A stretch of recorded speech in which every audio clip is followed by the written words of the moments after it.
So, this is a little surprise. I've got someone here with me. This is Eric. Eric's had a really long day. We went to town, and then we played when we got home. We had green beans for the first time. Had a bath. It had a big day. But this is my son Eric, who will be 6 months on the 24th of March, which it's the 15th of March right now, so almost 6 months, which is so crazy. So crazy. So he was born September 24th, 2018. And I guess I just kind of wanted to put some thoughts out there. It's been a pretty crazy, few months. Pretty crazy year, really.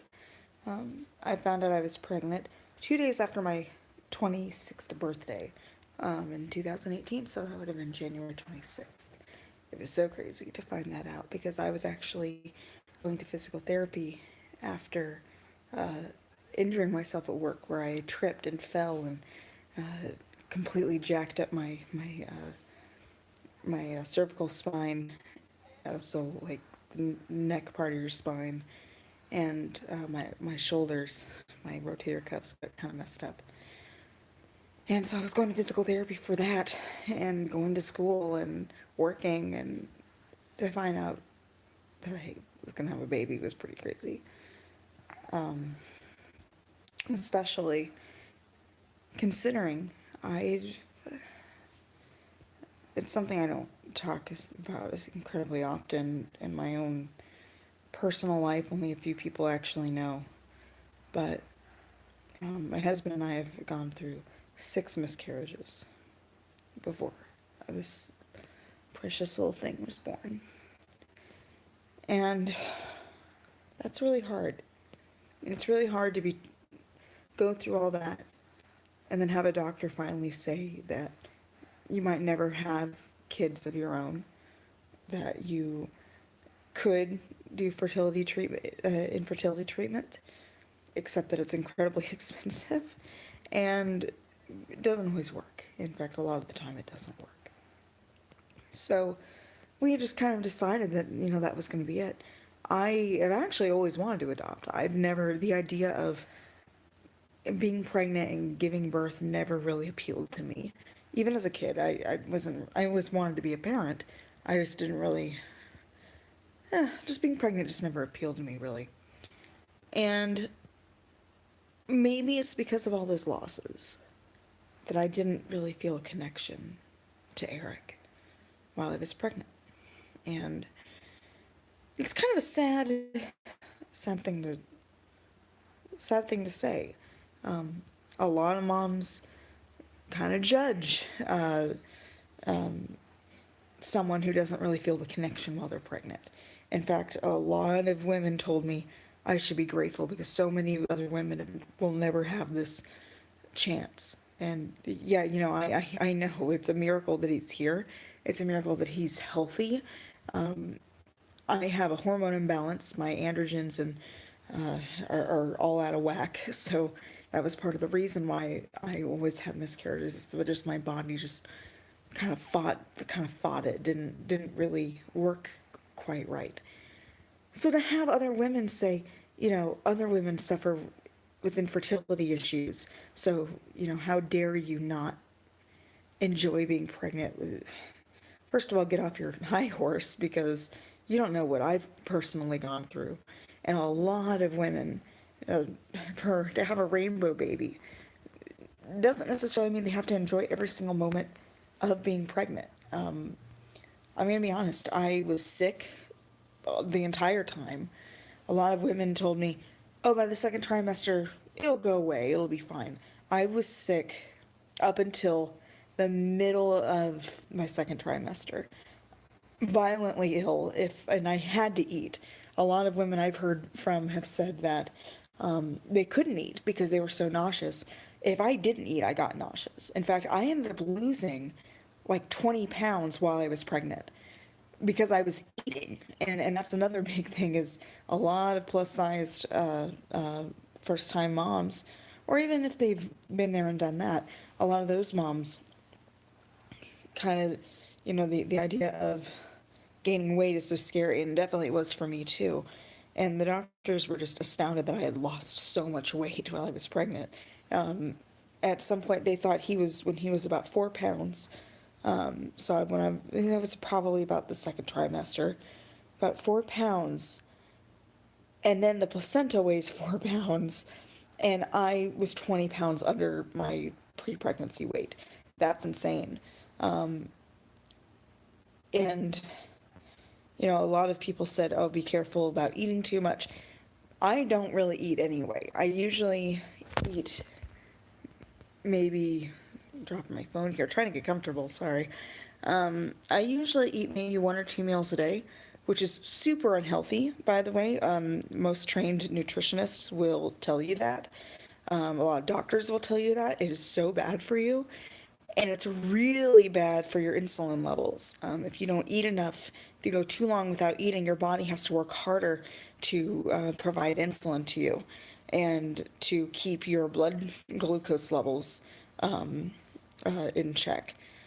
So that's one of my biggest problems. In fact, while I was pregnant, I ended up getting gestational diabetes. So I'm no longer diabetic, but I was while I was pregnant. And the reason that that happens, you can't stop it from happening.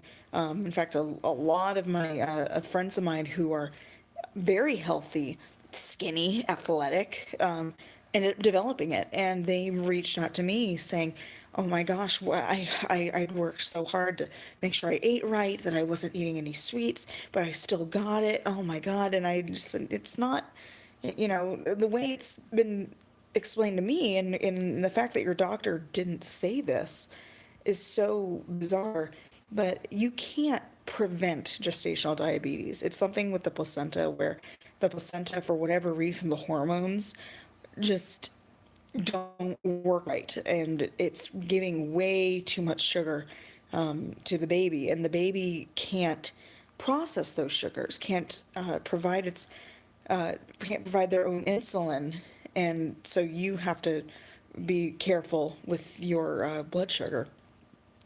So that's what ended up happening to me, and I should have seen that that was going to come. Hereditary can definitely be a reason for why you might get it. In fact, my, since I was raised by my grandparents, my maternal grandparents, both of their sides of the family do have diabetes, and then my husband's family has a history of diabetes. So I almost was always going to get it, and now he has to be very careful. Eric needs to be very, very careful. Yes, baby, gotta be so careful because we don't want you to get it. He's at risk. He would be at risk now because both sides of his family have a history. And one thing that my midwife told me was, I'm almost guaranteed to get it now. That I could get it. That I am at a very high risk within the next 10 years. 10 years after having a baby, if you have gestational diabetes, you're at very high risk of getting type 2. So I have to be super careful even now. But through being careful with diet and things like that, it's an exercise, we can kind of stave it off for now.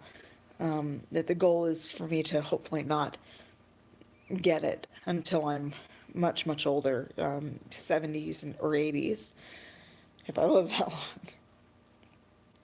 But, I mean, it's just one of those many things that they don't tell you.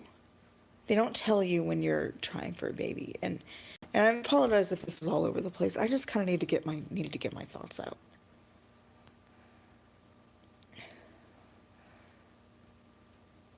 The judgment by other moms is so overwhelming. I didn't enjoy it. I enjoyed knowing that he was healthy and that he was moving, and that's good. I did not like the feeling of something moving around inside of me. It's unless you've experienced it and you really wanted something like that, then I guess it's like, just how could you possibly enjoy something like that, I guess. Not that I didn't want him, but again, it was never really in my plans to get pregnant, to have a baby that way, and then things just kind of changed. So I guess maybe mentally I just wasn't always on board. And again, I didn't really have a connection. As far as I was concerned, something was going to happen any day and he wouldn't be here. In fact, even the day I went in to be induced, I had to be medically induced because of the diabetes. I I was preparing for the worst the entire time. And when I was pushing, I was preparing for the worst. And once he was there, and he was crying, and he was on my chest, and he was just so beautiful. And I thought, oh my God, a totally different feeling. Probably what a lot of these other moms have been feeling, and I kind of got it at that point. And then the midwife, she calls for the doctor. She tells the doctor that the doctor needs to come right now. And I didn't really know what was happening. Doctor and midwife call my husband over to look at something, calls my grandparents over to come look at this. And I was pretty out of it and kind of just more focused on Eric in that moment. And I didn't find out until later that there was a massive, massive knot in his umbilical cord. It was never seen on an ultrasound. And it must have been there for a very long time because he was head down, right side, low the entire pregnancy. I mean, every time I had to go to 2 anatomy scans. And both times, the first time they couldn't get pictures of his brain. They weren't able to do that. It's because he was so low and it was right behind my pubic bone, so it was impossible to get those pictures. The second time, they had me almost bending over backwards so that they could get the picture because he was just so low. So he didn't do any somersaults. He just kicked, punched a couple times. He was always in the same spot. So this knot was there the entire time. And I'm not going to post a picture of it because you can see some bits that nobody wants to see. But it was it was probably about the size of my fist. I have a sizable fist, too. So imagine a knot in an umbilical cord about that big. That's insane. It's crazy. It's insane. And they said it's a miracle that he's healthy and here. I was induced at 39 weeks. So really, I mean, that's technically still term. But to hear that was so rough. It was very difficult. It was very difficult to hear that. And to think that I was right. At any moment, if he had been sitting the wrong way, if I had moved the wrong way, he wouldn't be here. If I hadn't had gestational diabetes, I wouldn't have been induced. And the doctor and the midwife told us after the fact that if I had had him in a normal time frame, so 40 weeks or more, he would have more than likely been stillborn. So I guess for the gestational diabetes, ladies, it is scary to hear that. I was in denial about it. I was so in denial and I was upset because they didn't find out during the actual screening for it. They found out because I was being checked for cholestasis and they just kind of happened to check and the numbers came back, so I got kind of upset about that. I was very upset about that. I was very much in denial, but that saved my baby. It's crazy, right? That's supposed to, a lot of people kind of, and I definitely kind of thought, oh my God, this is like a death sentence because now I'm definitely going to have diabetes in the future. But it saved him. The fact that I had it meant that I needed to be induced, and he's here. And that's so crazy. So crazy. So if you do end up getting diagnosed with it, take a deep breath. Go through this. It's almost like the stages of grief. I'm going to be totally honest. Uh, the denial stage is rough. And then after being in denial, you get mad, you get angry. And I was so mad for a very long time. I was very upset. But you do what you can, and you manage it however you can. Um, for for the practice that I went to, they really just tried to manage it through diet, and it wasn't until later that they had me do nighttime insulin. My biggest issue it was that my body had trouble giving itself insulin over a long period of time without food, so fasting numbers.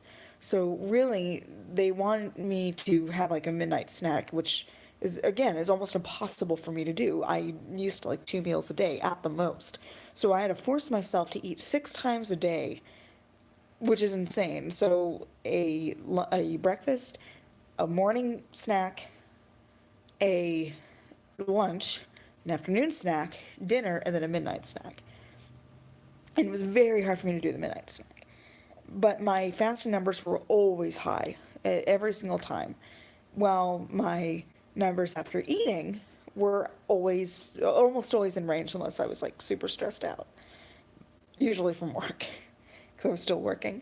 Um, and after the pregnancy, after he was born, I was checked again to make sure that it would be gone. So that's the thing. If your doctor tells you, oh, it'll absolutely be gone after, I'm sorry to burst the bubble. That's not necessarily true. There is a percentage of women who do end up staying diabetic after they have the baby. And I found that out months after they told me, oh, yeah, don't worry, it'll be gone when you give birth. And when I found out that that wasn't necessarily, that might not be true, I was very upset that I was given false information. So don't let them pull your strings or anything like that. Ask for honesty. It'll be easier for you to deal with it if you get all the facts up front. But they did the check. You have to drink that awful drink, and it just burns your throat. It's awful. And I actually like sweet things, so the sweetness doesn't really never of the drink didn't really bother me, but it really burns your throat, and that's a huge problem for me. I mean that I had bad heartburn. Let's just say that. I think I had a lemon lime one. The orange one I think is probably worse. But I think that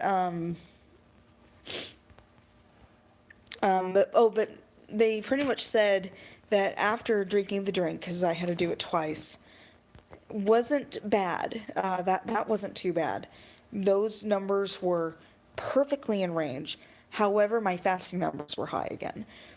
So again, even though I'm not pregnant, my body has trouble giving itself insulin if I don't eat for a long period of time. So even now, I still need to be very careful, and I should still be eating about the same plan that I had, which is be careful with carbs, but still have carbs. You still need them. Your body needs them to needs some amount of them. At least my body does. So, well, a lot of people told me go on the keto diet, and I can't do the keto diet. My body needs carbs, or I will end up becoming diabetic. I need to be able to have some carbs in my diet. Not a lot of them, of course, but I do still need some of them. In fact, while I was pregnant, I tried a couple of times to just not have carbs, and I might have gotten chewed out a few times every time I did it by the nutritionist and by the midwife. So I do need carbs, so keto will not work for me. But that's another thing. Find out what kind of diet that you can do, and they'll work with you, and that's very important. Excuse me.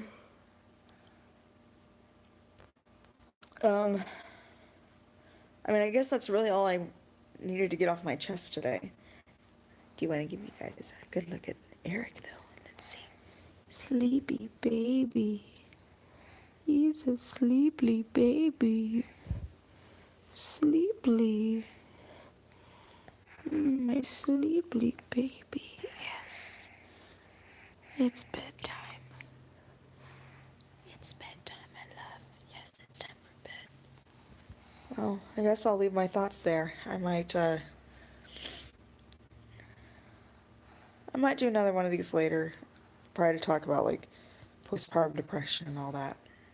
Because that's definitely been oh boy, that's been a roller coaster. So